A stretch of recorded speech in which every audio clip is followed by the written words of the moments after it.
예, 안녕하십니까. 오늘 말씀은 마태복음 15장 1절에서 39절 말씀을 읽겠습니다. 요절은 28절. 예수께서 대답하여 이르시되 여자여 내 믿음이 크도다 내 소원대로 되리라 하시니 그로부터 그의 딸이 나으니라. 오늘 말씀은 형식적이고 외식적인 종교 지도자들과 초라하지만 믿음이 있는 이방 가나안 여인의 믿음이 대조적으로 나오고 있습니다. 그때 바리새인과 서기관들이 예루살렘으로부터 예수께 나와 이르되 1절은 그때라는 갈릴리에서의 예수님의 사역이 이제 절정이 이르렀을 때를 말합니다. 그러한 때에 예루살렘으로부터 바리새인들과 서기관들이 갈릴리 가버나움으로 예수님을 찾아서 왔습니다. 그들은 예수님의 소문을 듣고 예수님께 흠을 잡을 게 없나 조사하기 위해서 예루살렘에서 파견된 특별 감사팀이었습니다. 이 당시 제자들이 어찌하여 장로들의 전통을 범하니까 떡 먹을 때 손을 씻지 아니하였나이다. 그런데 이때 예수님의 제자들이 식사를 하는 참이었는데 예수님의 일거수일투족을 살펴보다가 제자들이 그만 손을 씻지 않고 식사를 하다가 그들의 이 감사팀에 걸리고 만 것입니다. 그들이 특별히 문제를 삼고 있는 것은 장로들의 유전인데 이 유대인들은 하나님께서 주신 율법 외에도 어, 하나님께서 주신 구전으로 주신 율법이 있다고 생각을 했습니다. 그들은 율법은 원리만 가르치고 있기 때문에 사람들이 그것을 구체적으로 적용하기 위해서 세세하고 복잡한 규칙을 만들었는데 그게 이제 그 BC 300년부터 AD 800년까지 집대성에서 만든 이 탈무드라는 것입니다. 탈무드를 내용상 율법의 세부 규정을 적은 게 미시나, 율법의 교훈적인 풀이, 즉 미시나를 주석한 게 게마라라고 나눈다고 합니다. 또 이 탈무드의 세부 규칙이 613개의 복잡한 규칙들을 만들어서 사용을 한다고 합니다. 그러다 보니까 말씀보다 세부 규칙 조항에 사람들이 신경을 쓰게 만들어서 오히려 좀 이런 말씀을 등한시하는 결과가 되었다는 것입니다. 이런 장로들의 유전에 식사를 하기 전에 반드시 손을 씻도록 되어 있었습니다.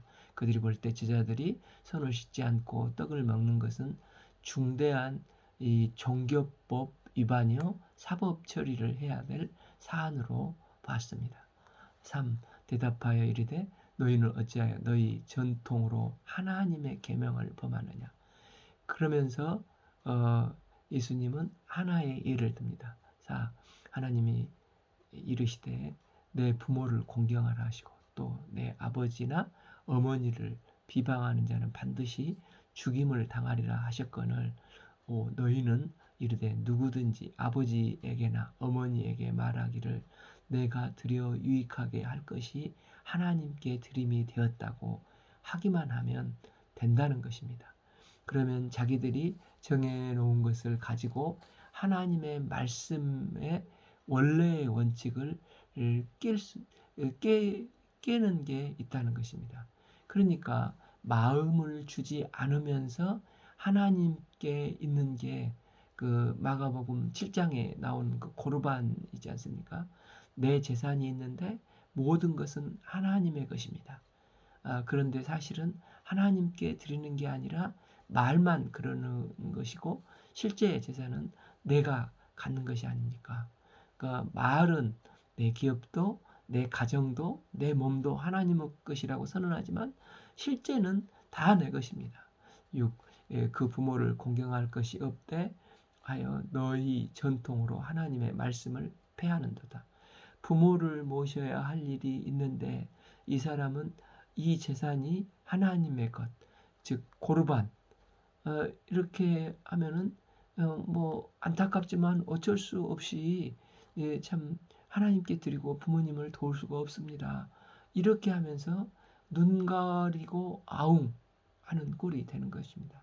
당시 바리새인들이 이런 짓을 하고 있었는데 사람들은 그가 부모를 도울 마음이 없으니까 고르반이라 하는 것을 다 알고 있는데 에, 그러나 어, 바리새인들만 그런 고집을 한다는 것입니다. 그러니까 중요한 것은 마음을 보라는 것입니다. 그들은 지금 손 안 씻는 문제로 꼬투리를 잡고 있지만 그들의 고약한 마음을 예수님은 지적하고 계시는 것입니다. 7. 외식하는 자들아 이사야가 너희에게 관하여 잘 예언하였도다. 이르시되 예수님은 이사야 29장 13절을 인용하시면서 그들의 행동은 외식일 뿐이라는 것입니다. 외식이란 가면을 쓰고 연기하는 배우에서 온 말로 하나님의 뜻에 복종한 채 하면서 실은 자신의 실속을 차리는, 그러니까 자기 좋을 대로 하는 것을 가리키는 말입니다. 이때 하나님의 뜻을 어기지 않는 것처럼 오히려 하나님을 잘 믿고 섬기는 것처럼 보이게 하는 기술이 바로 외식입니다.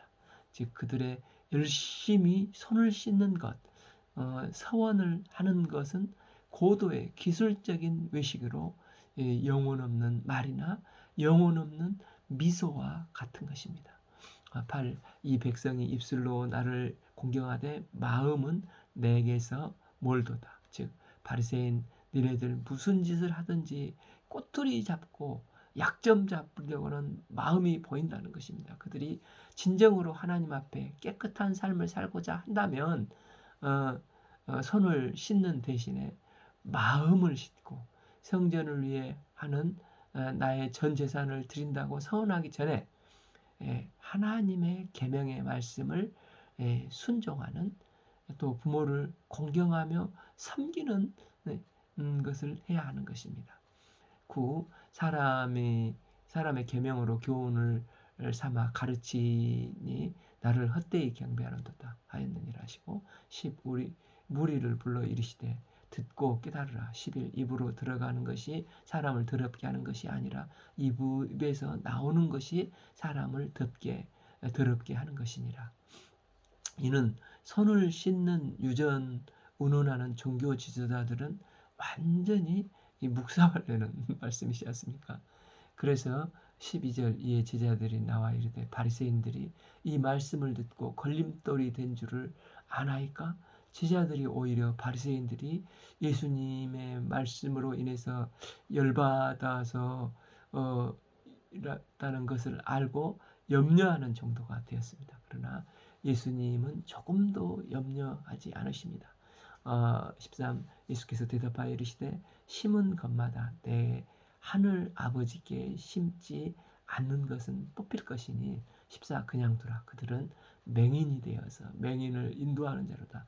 만일 맹인이 맹인을 인도하면 둘 다 구덩이에 빠지리라 하시니라 하면서 제자들이 영적인 소경된 그들을 본받지 말라고 경계를 하고 계시는 것입니다. 그러나 제자들은 입으로 들어가는 것이 사람을 더럽게 하는 것이 아니라 입에서 나오는 것이 사람을 더럽게 하는 것, 또 소경을 인도하는 것, 그러면 둘 다 구덩이에 빠진다는 것, 비유가 무엇인지 뜻을 설명해 주기를 원합니다. 그래서 베드로가 15 대답하여 이르되 이 비유를 우리에게 설명하소서. 예수께서 이르시되 너희는 아직까지도 깨달음이 없느냐 하고 이제 예수님께서 그 뜻이 무엇인지를 설명을 해주십니다. 17. 입으로 들어가는 모든 것은 배로 들어가서 뒤로 이제 내버려지는 줄 알지 못하느냐. 예수님은 입에 들어가는 것이 사람을 더럽게 하는 것이 아니라 입에서 나오는 것이 사람을 더럽게 한다고 말씀하십니다. 왜 그렇습니까? 입에서 18 입에서 나오는 것들은 마음에서 나오나니 그것이야말로 사람을 더럽게 하느니라. 입에서 나오는 것들은 마음에서 나오는 것들인데 사람의 마음에서 나오는 것들이 모두 더러운 것들이기 때문입니다. 19. 마음에서 나오는 것은 악한 생각과 살인과 간음과 음란과 도둑질과 거짓 증언과 비방이니. 20. 이런 것들이 사람을 더럽게 하는 것이요 씻지 않는 손으로 먹는 것이 사람을 더럽게 하지 못하느니라. 그래서 마음 없는 외식하는 신앙은 가짜라는 것입니다. 왜냐하면 마음을 예수님께 드려야 하고 마음에 가득 찬 것이 나오기 때문입니다. 우리의 마음이 하나님을 향하고 우리의 마음이 하나님으로 가득 차고 우리의 마음이 말씀으로 가득 찬 인생이 될 수 있기를 기도합니다. 20일 예수님께서 거기서 나가 두로와 시돈 지방으로 들어가시니 여기 이제 두로와 시돈이 그 베니게 즉 북서쪽에 있는 페니키아를 페니키아 이방 땅을 말을 하고 있지 않습니까? 이렇듯 유대인들이 마음이 문제가 있고 받아들이지 않으니까 이제 그 예수님의 발걸음을 이방 땅으로 향하고 나가고 계십니다. 그 마태복음 10장에서 제자들 전도여행을 시키면서 그 12절 또 그 집에 들어가면서 편안하기를 빌라. 13 그 집에 이에 합당하면 너희가 빈 평안을 거기에 임할 것이요 만일 합당치 아니하면 그 평안이 너희에게 돌아올 것이라고. 또 14 누구든지 너희를 영접하지 아니하고 너희 말을 듣지 아니하거든 그 집이나 성에 나가 너희 발을 먼지를 털어버리라고 하지 않습니까? 그러니까 영접치 아니한 자에게 너무 매달려 설득시키려고 할 필요가 없다는 것입니다. 복음은 성령께서 마음을 열어 주셔야 영접하는 것이지 내가 논리적으로 침을 튀기면서 설득을 잘 하려고 해도 마음이 닫혀 있으면 안 되는 것입니다. 유대인들이 더 이상 예수님을 메시아로 영접하지 않으려고 하니까 거기서 나가 이방 땅으로 가셨다는 것입니다. 그러면서 누가 등장을 합니까? 22 가나안 여자 하나가 그 지경에 나와서 소리질러 이르되 주 다윗의 자손이여 나를 불쌍히 여기소서 내 딸이 흉악한 귀신에 들린나이다. 네. 바리새인들은 예수님을 영접지 아니하고 오히려 어떻게 해서든지 꼬투리를 잡아 이것을 꼬투리를 잡아서 잡으려고 혈안이 되어 있었습니다. 그런데 반면 여기에 나오는 가나안 여인은 성경도 잘 모르는 이방인이요 유대인들에게 그 계취급을 받는 이방 여인인데 주 다윗의 자손이요 이렇게 고백을 하고 저분이 메시아라는 믿음이 있었다는 것입니다.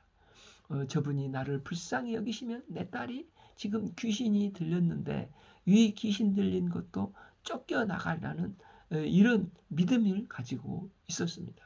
그런데 이런 여인에게 예수님은 뭐라고 말씀을 하십니까? 13 예수는 한 말씀도 대답하지 아니하시니 한 말씀도 대답하지 않고 굉장히 야박하시지 않습니까?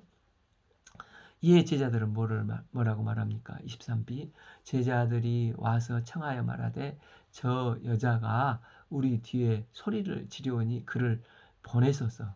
이 말은 저 여자의 딸을 고쳐서 보내자는 것보다도 예수님이 능력이 있으시니까 귀찮게 하는 그를 고쳐서 빨리 치워버리자는 것입니다.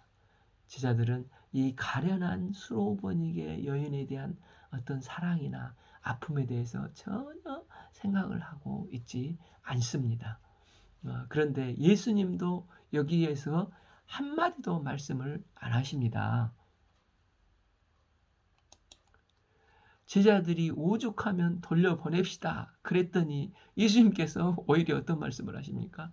24 예수께서 대답하여 이르시되 나는 이스라엘 집안의 잃어버린 양 외에는 다른 데로 보내심을 받지 아니하였노라.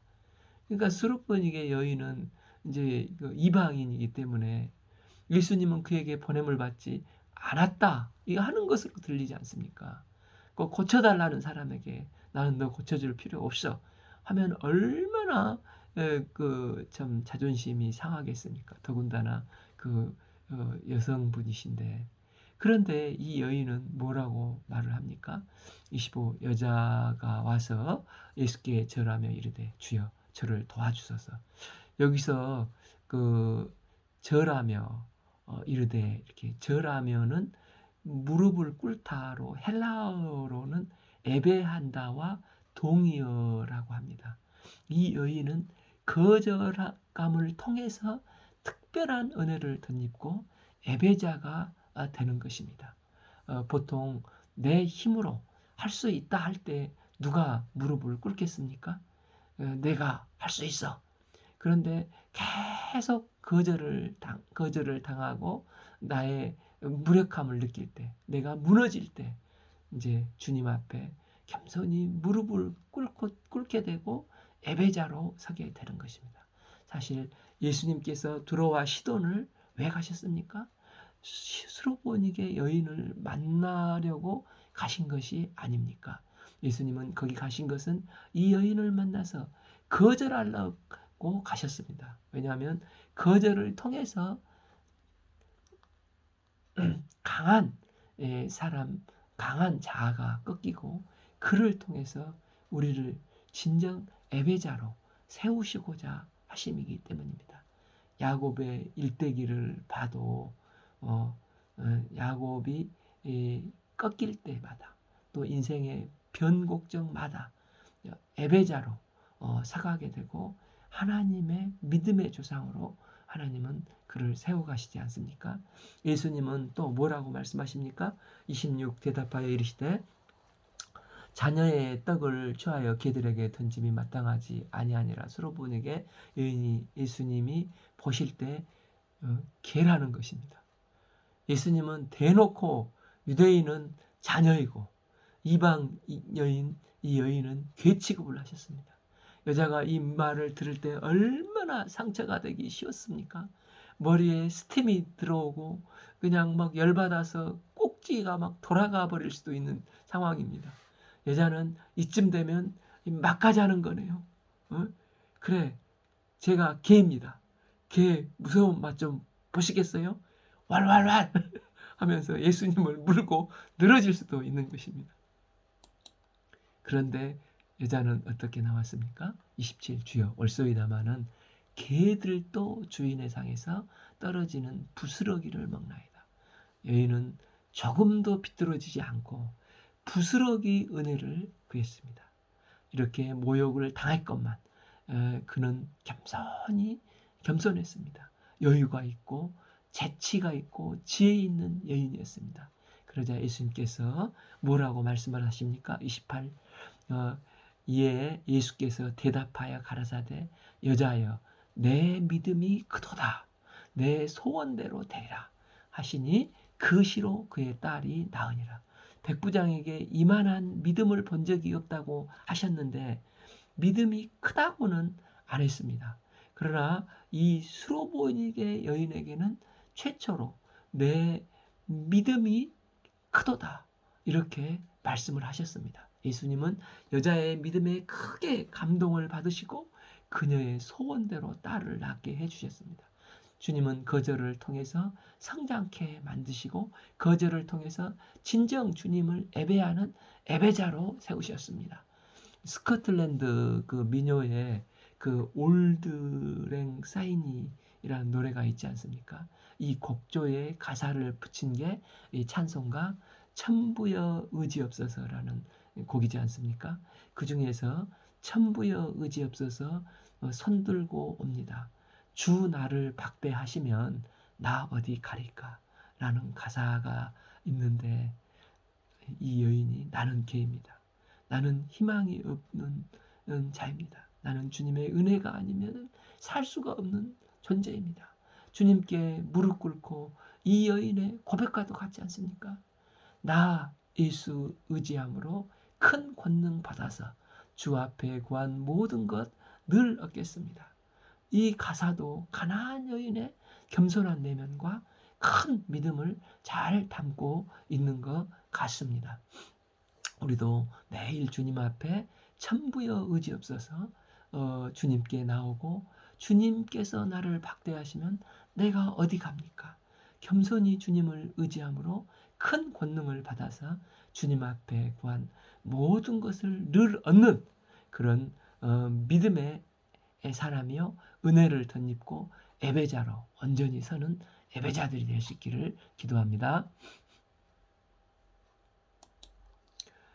29. 예수께서 거기서 떠나서 갈릴리 호숫가에 이르러 산에 올라가서 거기 앉으시니 30. 큰 무리가 다리 저는 사람과 장애인과 맹인과 말 못하는 사람과 기타 여럿을 데리고 와서 예수의 발 앞에 앉히고 고쳐주시니 31. 말 못하는 사람이 말하고 장애인이 온전케 되고 다리 저는 사람이 걸으며 맹인으로 보는 것을 무리가 보고 놀랍게 여겨 이스라엘의 하나님께 영광을 돌리더라. 이방 땅에서 이런 역사들이 일어나고 있습니다. 이방 땅에서 하나님께 영광을 돌리고 있습니다. 이방 땅에서 4,000명을 먹이신 이 칠병이의 사건이지 않습니까? 앞에 베세다에서 예수님 유대인에게는 오병이어로 5,000명을 먹였는데, 지금은 이제 이방 땅에서 칠병이어로 4,000명을 먹이시는 사건입니다. 예수님은 자기 백성을 먹이는데 혈통적인 유대인만 먹이시는 게 아니라 믿음이 있는 자, 이방인이라도 자기 백성으로 여기시고 먹이신다는 것입니다. 그래서 먹이는 자는 4,000명입니다. 히브리어에서 사는 동서남북 사방을 가리키는 숫자이고 10은 1,000은 많다는 것입니다. 지금은 4,000명이 이 음식을 먹지만 주님은 이 사건을 통해서 장차 주님 나라에서는 무수히 많은 믿음을 가진 이방인들도 하나님의 천국 잔치에 참여할 소망과 믿음을 가지셨습니다.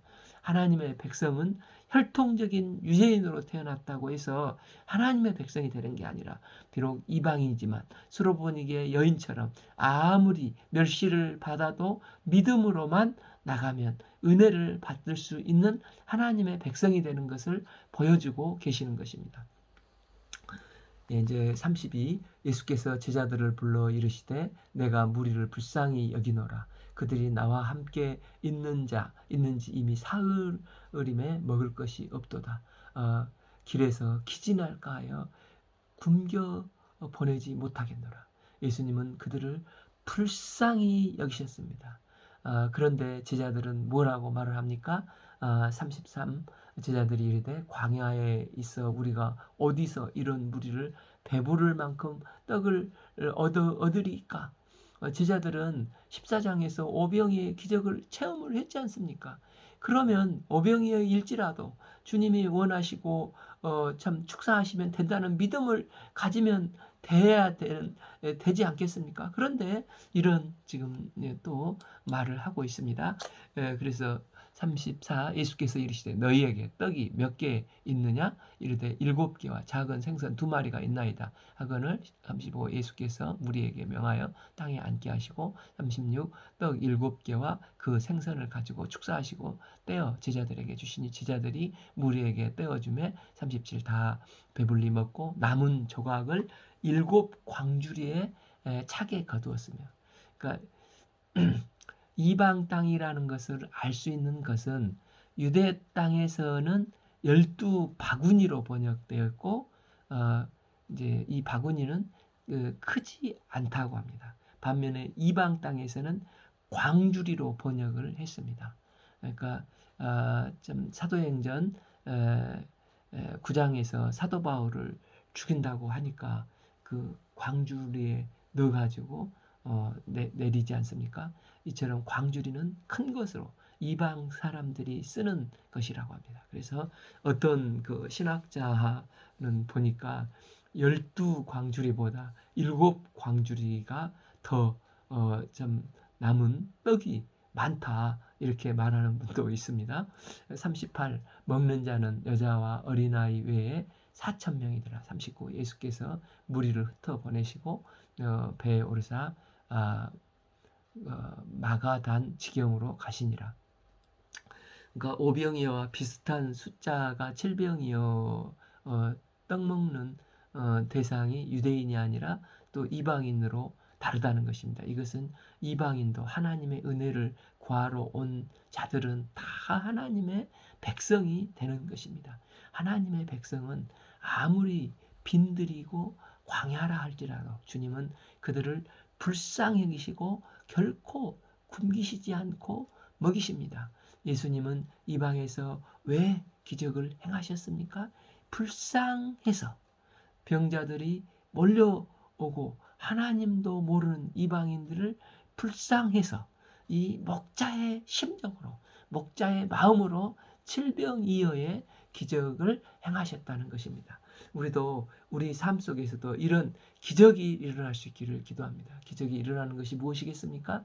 내게 있는 칠병의 능력과 내게 있는 물질로 누구를 섬기는 게 기적이 아니겠습니까? 나를 통해서 하나님의 능력이 드러나는 게 기적입니다.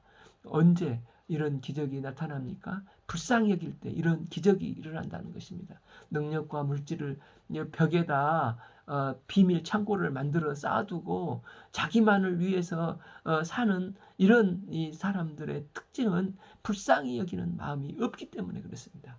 우리는 우리 주님의 작은 목자이지 않습니까? 우리가 주님의 마음을, 이 목자의 마음을 품기를 기도합니다. 오늘 말씀은 마태복음 15장 1절에서 39절 읽겠습니다. 감사합니다.